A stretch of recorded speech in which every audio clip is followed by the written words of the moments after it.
नमस्कार दोस्तों, आज की इस वीडियो में हम आपको चैत्र माह के शुक्ल पक्ष की एकादशी तिथि को पड़ने वाली कामदा एकादशी के व्रत की कथा बताएंगे।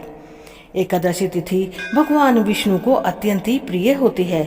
मान्यता है कि जो भक्त श्रद्धा पूर्वक कामदा एकादशी का व्रत करते हैं, उनकी सभी मनोकामनाएं पूर्ण होने के साथ उनके सभी पापों का नाश भी हो जाता है। इस एकादशी तिथि को फलदा एकादशी के नाम से भी जाना जाता है। तो चलिए शुरू करते हैं कामदा एकादशी के व्रत की कथा। एक बार की बात है, धर्मराज युधिष्ठिर भगवान श्री कृष्ण से कहते हैं कि हे भगवान, हे केशव, मैं आपको कोटि कोटि नमस्कार करता हूँ। अब आप कृपा करके चैत्र शुक्ल एकादशी का महामात्य मुझे बताएं।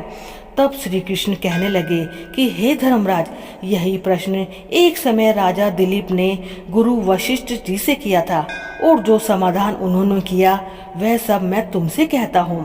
प्राचीन काल में भोगीपुर नामक एक नगर था। वहाँ पर अनेक ऐश्वर्यों से युक्त पुंडरीक नाम का एक राजा राज्य करता था।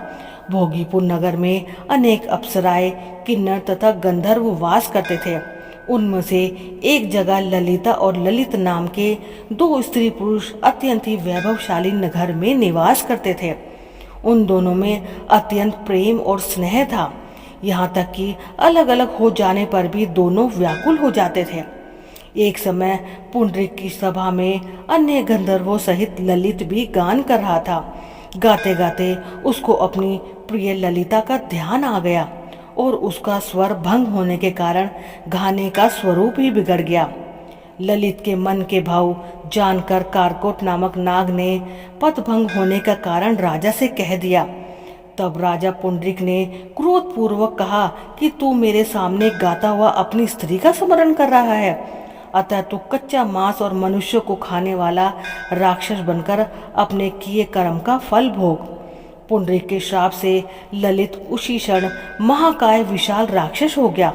उसका मुख अत्यंत ही भयंकर, नेत्र सूर्य चंद्रमा की तरह प्रदीप्त तथा मुख से अग्नि निकलने लगी। उसकी नाक पर्वत के कंदरा के समान विशाल हो गई और गर्दन पर्वत के समान लगने लगी। सिर के बाल पर्वतों पर खड़े वृक्षों के समान लगने लगे तथा भुजाएं अत्यंत ही लंबी हो गई। कुल मिलाकर उसका शरीर 8 योजन के विस्तार में हो गया। इस प्रकार राक्षस होकर वह अनेक प्रकार के दुख भोगने लगा। जब उसकी प्रियतमा ललिता को यह वृतांत मालूम हुआ तो उसे अत्यंत ही खेद हुआ और वह अपने पति के उद्धार का यत्न सोचने लगी। वह राक्षस अनेक प्रकार के घोर दुख सहता हुआ घने वनों में रहने लगा। उसकी स्त्री उसके पीछे पीछे जाती और विलाप करती रहती। एक बार ललिता अपने पति के पीछे पीछे घूमती घूमती विंध्याचल पर्वत पर पहुंच गई, जहां पर ऋषि का आश्रम था। ललिता शीघ्र ही श्रृंगी ऋषि के आश्रम में गई और वहां जाकर विनती भाव से प्रार्थना करने लगी।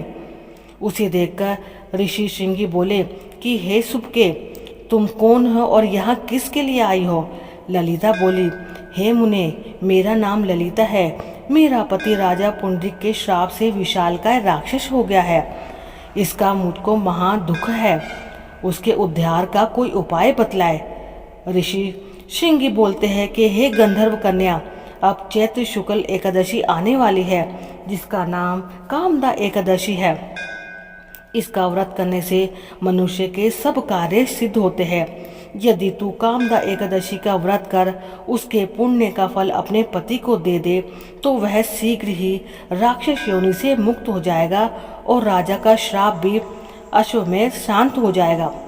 मुनि के ऐसे वचन सुनकर ललिता ने चैत्र शुक्ल पक्ष एकादशी आने पर उसका व्रत किया और ध्रुवादशी को ब्राह्मणों के सामने अपने व्रत क्या फल अपने पति को देती हुई भगवान से इस प्रकार प्रार्थना करने लगी कि हे प्रभु, मैंने जो यह व्रत किया है उसका फल मेरे पतिदेव को प्राप्त हो जाए, जिससे कि वह राक्षस योनि से मुक्त हो जाए। एकादशी का फल देते ही उसका पति राक्षस योनि से मुक्त होकर अपने पुराने स्वरूप को प्राप्त हो गया।